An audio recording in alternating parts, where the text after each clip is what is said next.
Hi, and welcome to another episode of Hot Takes with me, the Silver Fox. And it seems the Saturday girl is quite literally out of her depth. We're talking here about the water industry. She is completely unaware of what has been going on, of the expenses scandal, of the money being wasted or spent inappropriately, of the cover-ups and of the lies. Apparently she was even unaware that the head of the water watchdog had resigned. Of course, he had to resign because if he resigns, he walks away with a very nice severance package. If he was fired, of course, he'd have got nothing. And he was the one overseeing all this scandal. But these were expenses that should have been signed off by the relevant minister. The relevant minister, of course, is Mairi McAllan, the woman who knows nothing. She didn't know. How can she not know? You knew. I knew. We've done the story. We've done the story twice on this. And apparently still, she doesn't know. She's not very good at her job, is she? Maybe it's time she left and went and did something more in keeping with her limited skill set. Let's take a look to see what's been going on and why Mairi McAllan isn't up to the job. Here goes. So senior SNP Minister Mairi McAllan kept in the dark over water body's £80,000 expenses scandal. Now, I covered the original scandal, which involved a senior executive flying off to Harvard, sort of first class, being put up in expensive hotels to do this course, and all the other things that went alongside it. And then I did the story the second time when the chief executive, Alan Sutherland, resigned, and I covered the point there that by resigning he went away with a very nice severance package, and of course his pension is intact, as opposed to having to face any of the music, in which case it may not have been quite so pleasant and rosy for him. But he's gone now. But she still didn't know. She didn't know he's gone. She didn't know about the expenses scandal, and she didn't know that she hadn't signed off on all this money. She's the woman in charge. She is the minister. How on earth is she capable of doing her job when she is totally incapable of doing her job? The Scottish Government Secretary charged with overseeing the Water Industry Commissioner for Scotland only found out about a damning Audit Scotland report into expenses misuse days before it came public. So we're probably talking about 10 days ago when it first came out and broke. What is she doing? What is she doing all day in that office? Crosswords? Sudoku? Scratching her arse? She's not doing her job, that's for sure. So a senior Scottish Government Cabinet Minister was allegedly kept in the dark over the water body she has oversight over, which ran up substantial expenses without informing the SNP executive, as it is supposed to do. Net Zero Secretary Mairi McAllan complained about being disappointed and shocked to hear about the scandal, which the Water Industry Commissioner for Scotland became embroiled in, which became the topic of a damning Audit Scotland report released in December. Now, here's the thing. They knew as they were going along that the fact that they were actually doing this report because there was stuff and shady stuff going on. Why did she not know that her own department were doing the report into it? Does nobody tell her anything? I mean, I know she's not there to be the brains of the operation. That's not her job, which is just as well. But she is supposed to be the person who sits in the big seat and makes the decisions. You can't do that without being told.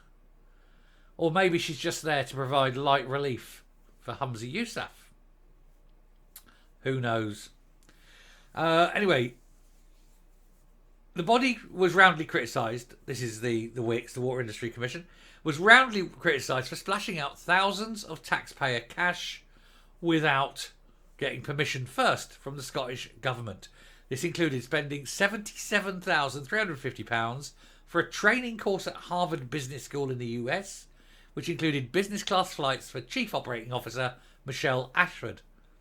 Because apparently you can't do this course by Zoom, you can't do it remotely, you can't do it in Scotland. Who knows? Why Harvard? Is it just padding the old CV for when she leaves very shortly and goes, oh well, I did this course at Harvard, look at me, clever.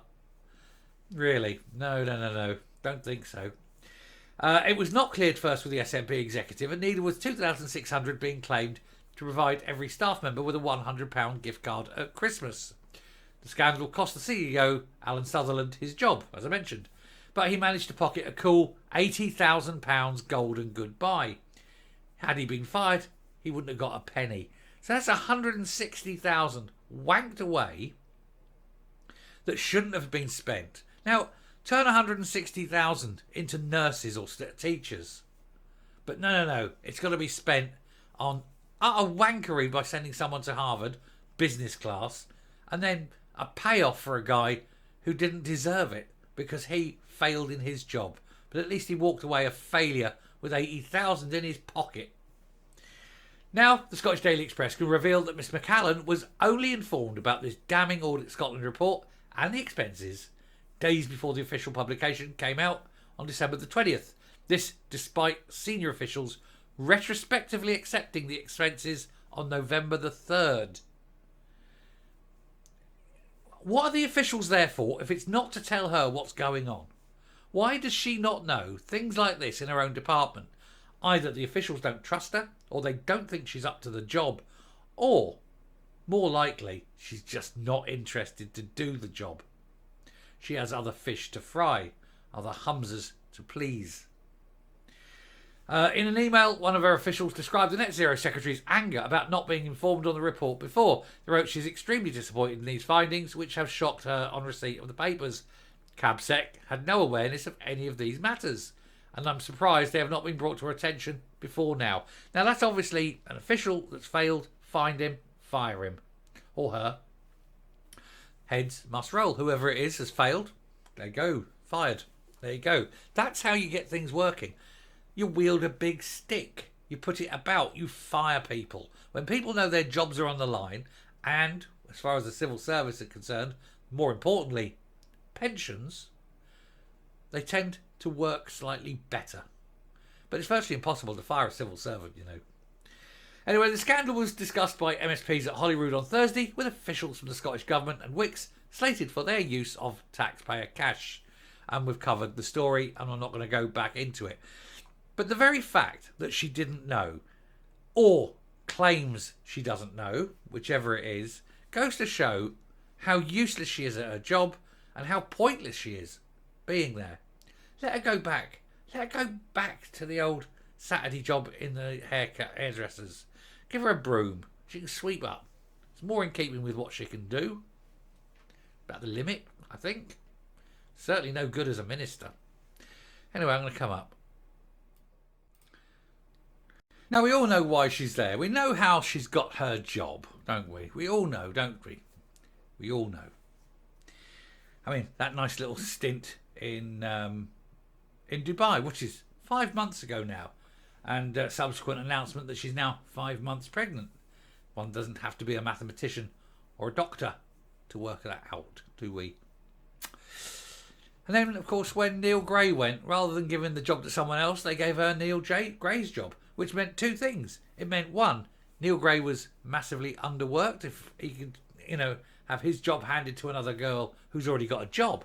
And second, she was already underworked because she had the ability to do both.